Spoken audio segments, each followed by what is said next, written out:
The Marvel Cinematic Universe. Ever since its debut back in 2008, it's gone on to become the highest-grossing film franchise of all time.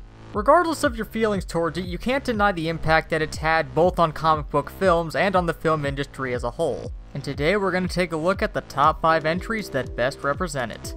Hey, I'm Tim from the Hybrid Network, and this is Hybrid Top 5. Number 5.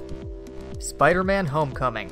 After the events of Captain America Civil War, Peter Parker, after being given a special suit by Tony Stark, tries to balance his life as a superhero as Spider-Man with his life as a high schooler, while in the meantime waiting for Tony Stark to finally call him up to the big leagues. Meanwhile, Adrian Toomes, after losing his salvaging company in the wake of the original Avengers film to Tony Stark's damage control, begins to use a special suit devised from the Chitauri technology that he managed to get from that site in order to keep himself afloat. And these two characters end up crossing paths in ways you would expect and ways you might not. As of this recording, Spider-Man Homecoming is the most recent MCU film to come out, and one of the best examples of a Spider-Man movie that we've gotten so far. Unlike the previous 2 film franchises that we had with Spider-Man, in this movie, Peter actually feels like both a high schooler and a nerd, as opposed to feeling like one or the other in the previous 2 franchises. Michael Keaton as Adrian Toomes makes one of the undoubtedly most interesting villains in the entirety of the MCU. You understand why he does what he does,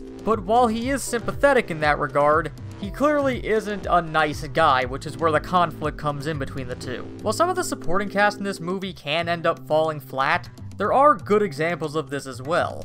Like Donald Glover's Aaron Davis character. Tom Holland as Spider-Man is probably the best example of the quippier nature of the character that we've gotten so far, which plays very well to the MCU's strength. And while the story is simple, it works for what the film's trying to do, and this is a very solid starting point for them to move forward with a Spider-Man franchise in the MCU. Number 4. The Avengers. Following the events of the original Thor, Loki manages to find his way to Earth and uses his power to acquire the Tesseract, an ancient piece of technology that will allow him to open up a portal to the other side of space to allow an invading force to help him take over. With this threat on the rise, Nick Fury and S.H.I.E.L.D. gather together all the heroes we've seen in the MCU up to this point, Iron Man, the Hulk, Thor, Captain America, Hawkeye, and Black Widow, in order to take on this threat. The Avengers is the ultimate proof of concept for the MCU.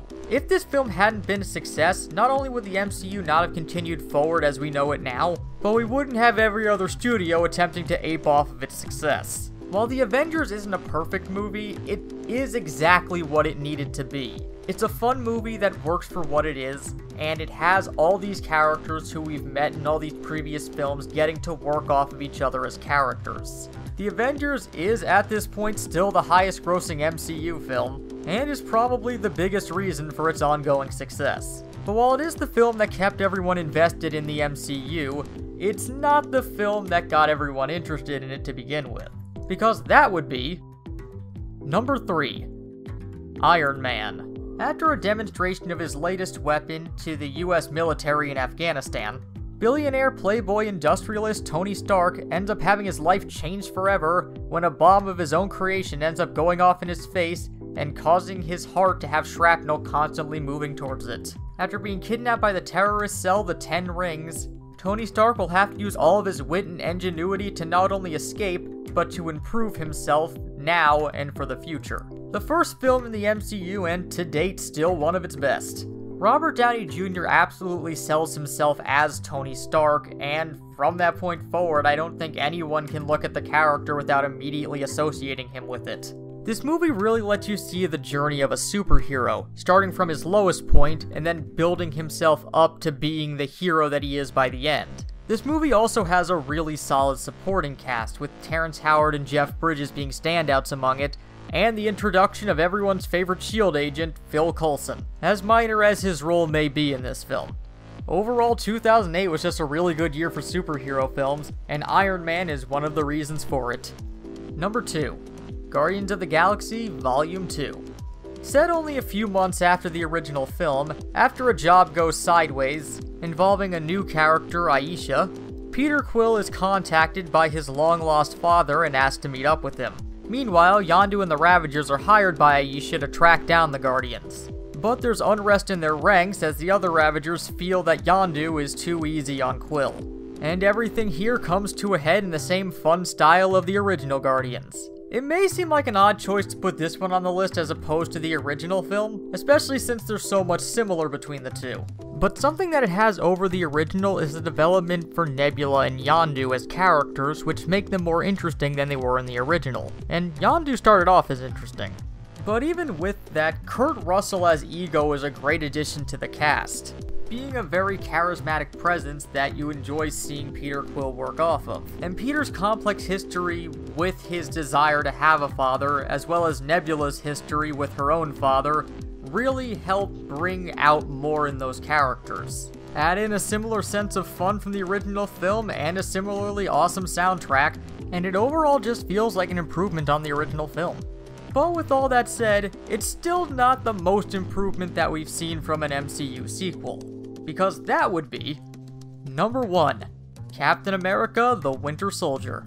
After being thawed out in the modern day, Captain America joins up with S.H.I.E.L.D. in order to help protect the world. But he begins to have a conflict of interest with them due to a new project that will allow them to stop threats before they can become active, with Steve feeling that the punishment should come after the crime. But things become even more complicated with the rise of the mysterious Winter Soldier, as well as deception in the rank of S.H.I.E.L.D. that causes Captain America to have to go on the run with a small group of allies.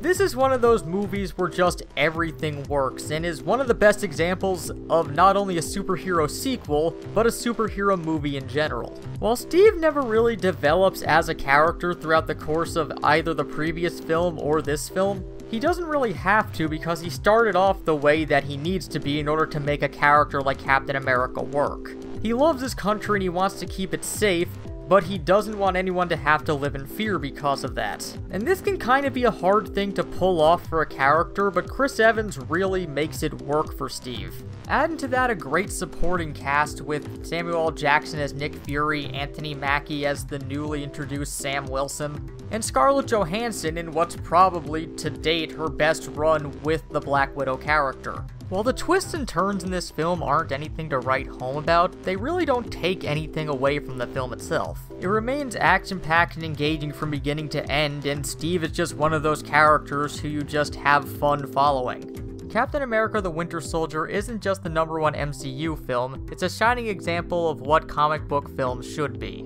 But with so many films to choose from the MCU over the last 9 years of production, everyone's list is bound to be different for this, so let us know down in the comments what your guys' top 5 MCU films are. But until next time, this has been Tim from the Hybrid Network, bringing you Hybrid Top 5.